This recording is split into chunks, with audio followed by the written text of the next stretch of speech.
Nos encontramos en la cima del monte Tabor, donde Jesús vivió la transfiguración o tercera iniciación. Jesús, a lo largo de su vida, vivió las 5 grandes iniciaciones que todo ser humano debe vivenciar para salir de la rueda de reencarnaciones y ser un Jivan Mukta, esto es, una corriente de vida liberada. Antes de eso no se puede hablar de liberación, es un exabrupto. Por eso en nuestros grupos y en la metafísica no utilizamos la palabra de ser libres, nadie, porque se pueden creer ser libres sin serlo y esto puede traer un problema mental terrible. Porque cuando uno está preso y se cree libre, entonces jamás se va a liberar. Uno tiene que darse cuenta que uno no es libre. Comienza la persona a liberarse después de la tercera iniciación, cuando verdaderamente el Cristo comienza a manifestarse.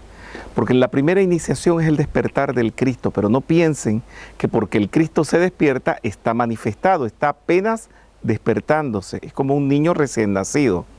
No es un hombre desarrollado de 30 años con una profesión. Es apenas un niño que ni siquiera sabe gatear. Eso es un Cristo despierto en la primera iniciación. Durante la segunda es la purificación, que es el bautizo en el río Jordán para la vida de Jesús. Y ya la tercera es la transfiguración, es cuando la persona se transparenta, cuando no tiene ningún odio, ninguna traición, ninguna separación, ninguna envidia, nada negativo y se transparenta. La luz del Cristo se ve a través de él. Eso fue lo que vivió aquí Jesús. Jesús aquí se iluminó y aparecieron la figura de Moisés y de Elías, uno de un lado y otro del otro. Eso lo vamos a ver nosotros allá adentro, en la iglesia que tenemos al fondo, en el ábside. Y si necesitan un pensamiento forma de la transfiguración, pues pueden tener el Jesús que aparece en el ábside de esta iglesia. Después de la tercera iniciación viene la cuarta, que es la positivización,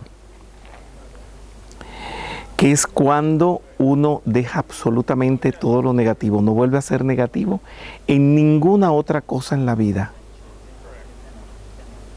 Todo es positivo. Esa es la cuarta iniciación.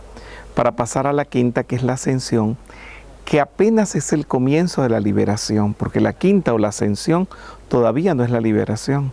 Acuérdense que la quinta iniciación es la primera iniciación cósmica. Apenas se le está despertando el Cristo a nivel cósmico. Para que vean cuánta fantasía, cuánta ilusión hace la gente al respecto de la liberación. Nuestros maestros, la jerarquía espiritual, tienen mucho cuidado en usar estos términos. Cuando digo la jerarquía espiritual, no estoy hablando de mensajes dados a través de canalizaciones por organizaciones en los Estados Unidos. Estoy hablando de los manuscritos de ellos, puño y letra, que son los más confiables que existen. ¿A qué nos lleva la transfiguración? A liberarnos de enfermedades, de odios, de negatividades, de limitaciones de todo tipo. Trabajar para esto es trabajar para llevar una calidad de vida mucho mejor. No son logros para sufrir, no son logros para llevar una vida de santo sacrificado en el sentido pisciano. Acuérdense siempre, el secreto para no sufrir está en ver qué es lo que hay que hacer, hacerlo correctamente y de esa manera no se sufre jamás. Pero la humanidad prefiere sufrir porque le dicen cómo son las cosas, cuáles son las leyes, cuáles son los aspectos de Dios y termina haciendo lo que le da la gana y por eso sufre. Tercera iniciación, Monte Tabor, Jesús transfigurado.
Y de aquí se divisa el valle del Armagedón, del cual se habla en el Apocalipsis, y lo menciona San Juan Evangelista, que es la guerra entre las fuerzas de la luz y las fuerzas de la oscuridad. Es una guerra que hay dentro del ser humano, donde la pelea es quién va a mandar en uno, el yo inferior o el yo superior. Y cuando uno no sabe por qué decidirse, entra esta guerra no es mala. Si no se libra esta guerra, pues no hay ascensión, no hay nada, no hay transfiguración tampoco. Es necesario esta guerra. Y es necesario que venza el yo superior, que venzan las fuerzas de la luz, para que se eliminen las fuerzas de la oscuridad dentro de uno. ¿Cuáles son las fuerzas de la oscuridad? La enfermedad, la desgracia, la pelea, la inarmonía. Eso todo tiene que desaparecer para que venga la armonía. En la Biblia pues ubican ese lugar aquí, en toda esta zona. Por supuesto, no es puntual, una zona inmensa, como ustedes pueden ver, un hermoso valle. Aquí, desde donde está la iglesia de la Transfiguración, podemos observar este paisaje tan agradable, tan fresco, por donde anduvo Jesús. Por aquí él andaba porque estaba muy cerca de Nazaret, muy cerca también de Cafarnaúm, donde también vivía, y fue la zona donde hizo más milagros y dio más instrucción.